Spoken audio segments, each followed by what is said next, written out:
Hi guys, GameTalk Ajax Sparta 2-1. Look, people always laugh when you say that Sparta is the best team in Rotterdam, but we always seem to have difficulties with them, and today was not different. I mean, I can make a joke about this, but it was a hard-fought game today. And we got the 3 points. We should be happy. We should be relieved, which we are. But, I mean, we were watching the game together. We were not happy about that performance. Should we be critical at this phase of the season, EyeJax? We should always be critical at Ajax, because in this competition we should be way ahead, So also against this team, against Sparta, we should have won by a landslide. But today... But is that? Can I just interrupt you right there? Go. Is this realistic? Because, I mean, I haven't watched Ten Hag talk yet after the game. But I'm pretty sure he's going to say, yeah, but we're missing a lot of players. We don't have Martinez. We don't have Anthony. We don't have Mazraoui today. I mean, if you have a lot of key players missing in the team, and he shifted actually the whole back line basically, he would say it's not easy to have that chemistry like we used to have in the first half of the season. So I'm trying to think maybe devil's advocate, how would Ten Hag react on this? What do you say? Yeah, I think he has a point, but he's also part of the problem, because if he doesn't rotate too much during the season, players get burned out, players get out with an injury, you have to have sufficient people behind them to let them play. Yeah. We were unlucky today because Nico was getting in on the left back position. He had an injury, he had to be substituted. Yeah. Luckily, we have enough depth in the squad that Alvarez could drop back, Blind to the left back position, and Taylor could come in. And you immediately saw that the play, got a little bit better, because Taylor played terrific today. Yeah. But it is difficult because a lot of big players today, Klaassen, Tadic, Haller, they all didn't perform well. They were absent. Yeah. And we had major luck in the second half by Klaassen scoring that first goal and giving that easy pen afterwards, because you could contemplate if it was actually a penalty. We were actually discussing it, together. Is it a penalty or not? The player does this when he was jumping in the wall, with the free kick. Exactly. So you could also easily not give the penalty, and we got it. And after that, we couldn't even press and score another goal. So we were quite lucky today. We had some chance. I mean, the header from Klaassen from the corner kick. But in general, look, if you look at everything, Sparta is not really a good team. I mean, you could see they're not really good, and the only reason they scored, and I have to touch upon this again. What is going on with Onana? You tell me, bro. I'm baffled. I was upset. I'm gonna be honest. I was upset. I was upset also. I actually recorded the video at halftime because I was fuming, man. Week in, week out, he's making mistakes. Where is the level of this goalkeeper that we had in those prime seasons? Before the doping scandal. Yeah. It is a totally different person, and you almost go thinking it's deliberate or something, because these kind of mistakes, I've never seen him make that kind of mistakes in so many. He had like an occasional mistake once in a time. Yeah. But so many after each other each week, I cannot imagine that it's... You know what it is, and it seems a little bit harsh now to say this, because of course everybody has sentiments towards Onana, what he's done, and etc. But we all remember how Onana was prior to the doping scandal and these kind of things. But if you see how he's doing right now, I mean, honestly, would Gorter be that much worse than him? I've been asking for Gorter since the beginning of the season, because I had my doubts with Pasveer also. Yeah. And he did terrific after that. Yeah. He made a mistake in the beginning in the Champions League, but after that it was all stable, yeah, and actually quite good saves also against Borussia Dortmund, for example. True. So he stepped up, but I think you have a huge goalkeeper talent in young Ajax with Gorter. You bought him. He did well already at the first division level in the year before we got him. He had the most clean sheets in history there, I think. True. So he already proved himself worthy of that competition and playing well. Mm-hmm. So why not give him a chance instead of giving a goalkeeper a chance that is already signed elsewhere, that has a long history now with the club with problems with doping, with not playing matches, no match fitness there. And he definitely is not there with his concentration, because these kind of mistakes, the prime Onana, with the seasons that he was terrific, he isn't there anymore. It looks like a totally different person. Yeah. And I'd rather see a young, talented goalkeeper get a chance than spoil all those minutes on him. But do you think Ten Hag will change it? No. And why do you think so? Because he's stubborn in that area. Stubborn, or does he have too much respect for what Onana has brought to the team and Ajax, and he's not going to change it that quickly? Maybe because he's always been like not really against him also during this period, while other people say you should bench him or put it in another team, you know. Yeah. He was always, I will just let the best player play. Yeah, Ten Hag respects him still. Definitely, and he's proven to Ajax that he has a value for us, especially in the past. Yeah. But if you be honest now, he's not at that level anymore.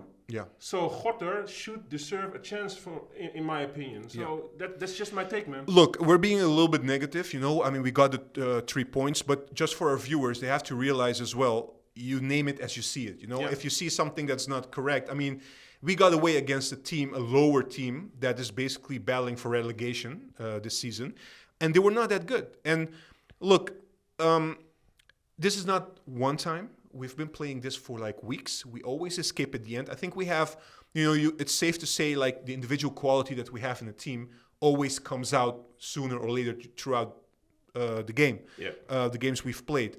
But will there be like, I mean, we have a couple of games left. Can we like play like this next week against PSV in the Dutch Cup final? I'm afraid if we bring this level.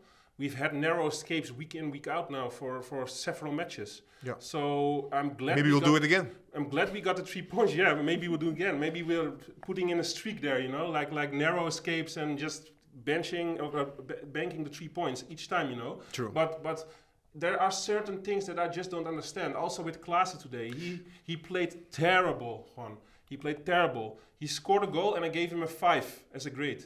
Because he was invisible. How long are you keeping Klaassen in the squad and not giving Kudus any minutes? Yeah, Kudus came in a few minutes today. You saw a fresh player coming in, bringing creativity, making runs, and dividing the play, passing forward.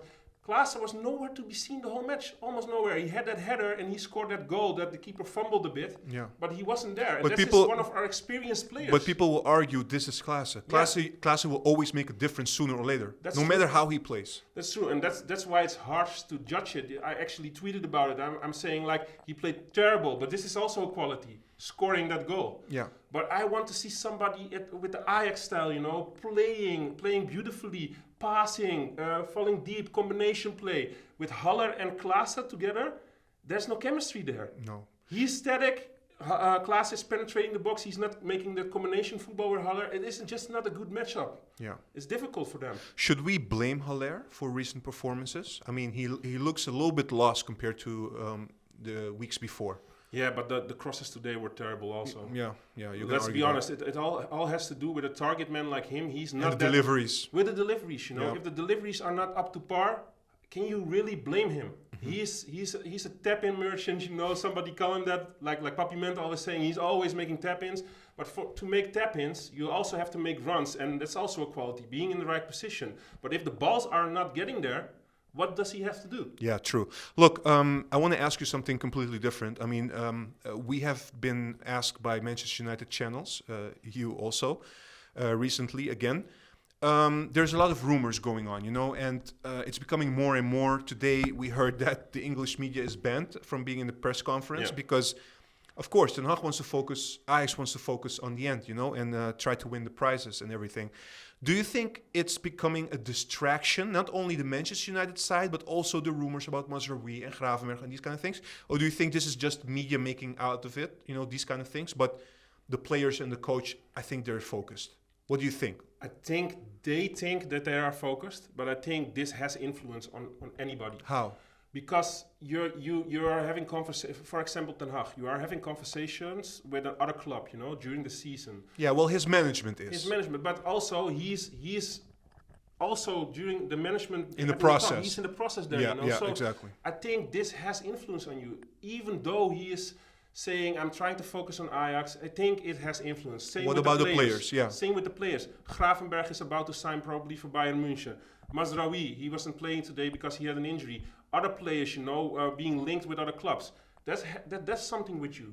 So I cannot imagine that they are 100% focused. They try to their fullest, I think, but I think they will notice something different. But not during the game, more in the preparation or something. Maybe that you just think about other stuff, you know. So that's why I was hoping that everything could be settled after the season, because we have some rough matches still. Well, the official things might be after the season, I would assume. But you know how it works. Maybe it's already official, but they will only announce it after, you know. So that's true. Look, final take, right? The pressure is on PSV again. They will play tomorrow. Do you think like this season cannot end quickly enough for us at this point, because we're running out of fume? I'm longing till the season ends, and hopefully we can end with a high, you know, with the cup and with the competition, with the win. But you can see the team is getting drained, and this is also because he's been consistently playing the same players over and over and over again. And most of our players are also playing international matches, you know. So they cannot have a lot of rest in those weeks also. Yeah. And they're starting to get fatigued a bit. And this is the problem with not...